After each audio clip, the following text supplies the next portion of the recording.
ప్రస్తుతం తెలుగు ఇండస్ట్రీలో ఉన్న నంబర్ 1 డాన్స్ మాస్టర్ ఎవరయ్యా అంటే శేఖర్ మాస్టర్ గారని చెప్పి మనం తడుముకోకుండా చెప్తామన్నమాట. ఆయన తెలుగు సినిమా ఇండస్ట్రీలో నంబర్ 1 కొరియోగ్రాఫర్ అన్నమాట. పెద్ద పెద్ద హీరోలకు సైతం ఆయనే కొరియోగ్రాఫ్ చేస్తా ఉంటారు. మంచి పాటలు, డాన్స్‌లు అన్నీ కూడా ఆయనకే వస్తా ఉంటాయన్నమాట. ఆయన కూడా చాలా బాగా డాన్స్ స్టెప్‌లు ఏస్తారు. ఆయన బాగా ఫేమస్.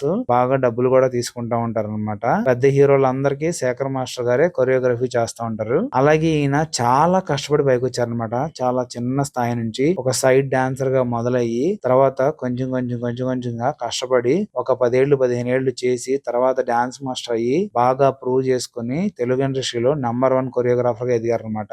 ఈయనకైతే మాత్రం మన తెలుగు రాష్ట్రాల్లోనే కాకుండా తమిళనాడు, హిందీ, కన్నడలో కూడా మంచి హీరోసే ఫ్యాన్స్ అన్నమాట ఈయనకి. ఈయన కొరియోగ్రఫీ చేస్తే పాట సూపర్ హిట్ అని చెప్పి ఒక పెద్ద పేరు ఉంది. అలాగే ఈయన సినిమాల్లో డాన్స్లే కాకుండా టీవీ షోల్లో చాలా వాటిలో డాన్స్ మాస్టర్ గా అలాగే డాన్స్ కి ఒక మెంటర్ గా కూడా ఉంటా ఉంటారు అనమాట. జడ్జి గా కూడా ఉంటా ఉంటారు. ఆయన దానికి చాలా డబ్బులు తీసుకుంటారు. అలాగే బాగా ఫేమస్.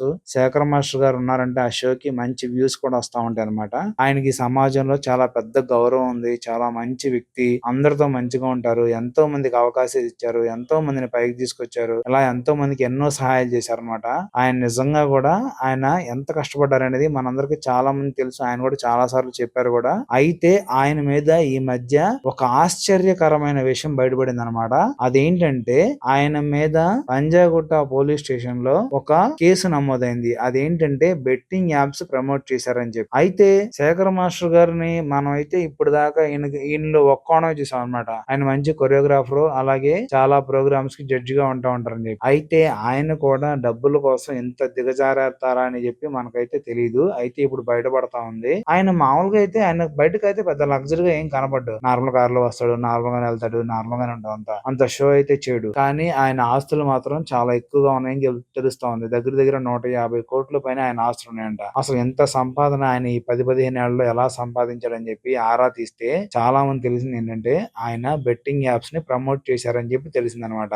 ఆయన్ని అభిమానించే వాళ్ళు, ఆయన్ని ప్రేమించే వాళ్ళు చాలా మంది ఉంటారు. ఆయన్ని సోషల్ మీడియాలో చాలా మంది ఫాలో అవుతా ఉంటారు అనమాట. అలాగే ఆయన యూట్యూబ్ లో కూడా కొంతమంది డాన్సర్లను పెట్టి సాంగ్స్ తీశారు. అవి కూడా చాలా పెద్ద హిట్ అని చాలా మంది అవకాశాలని తీసుకొచ్చాయి అనమాట. అలాంటి ఆయన ఇలా డబ్బుల కోసం చేస్తారని మాత్రం ఎవరు ఊహించరు.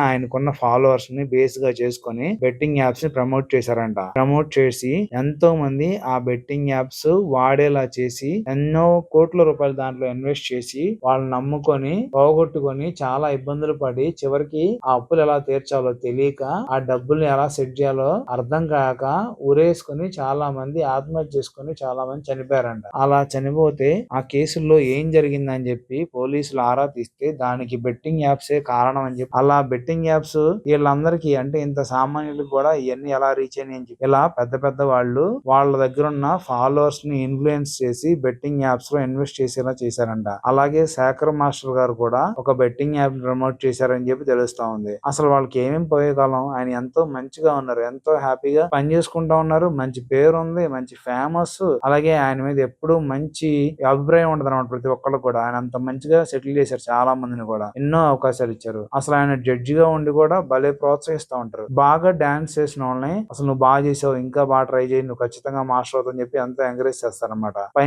కనబడే ఆయన మంచి మనసు, మంచి మొహం వెనమాల ఇలాంటి ఒక దుర్మార్గమైన చర్యలు ఉన్నాయని చెప్పి ఎవరు ఊహించరు. నిజంగా ఇదైతే మాత్రం తీవ్రంగా ఖండించాలి. వాళ్ళనైతే కఠినంగా శిక్షించాలన్నమాట. ఎందుకంటే అసలు వాళ్ళని నమ్ముకున్న చాలా మంది పేదలు ఉంటారు. చాలా మంది మధ్యతరగతి వ్యక్తులు ఉంటారు. చాలా మంది ఇప్పుడిప్పుడే పైకి వస్తున్న వాళ్ళు ఉంటారు. వీళ్ళని ఆదర్శంగా తీసుకుని పైకి రావాలనుకుంటా ఉంటారు. అట్లాంటి వాళ్ళు డబ్బులు గెలుస్తాం, చాలా బాగా పైకి వస్తాం అని చెప్పి అనవసరమైన అపోహలకు పోయి వీళ్ళు చెప్పే మాటలు నమ్మి ఈ బెట్టింగ్ యాప్ లో పెట్టండి మీకు డబ్బులు వస్తాయి, ఆ బెట్టింగ్ యాప్ లో పెట్టండి మీకు డబ్బులు వస్తాయి, మీ లైఫ్ సెటిల్ అయిపోయింది, మీ అమ్మా నాన్నలో మీరు అంత హ్యాపీగా ఉండొచ్చు, మీకు డబ్బులే కథ ఉండదని చెప్పి రకరకాల ఫాల్స్ మాటలన్నీ చెప్పి వాళ్ళని ఇలాగా ఈ ఊబిలోకి దించుతున్నారన్నమాట.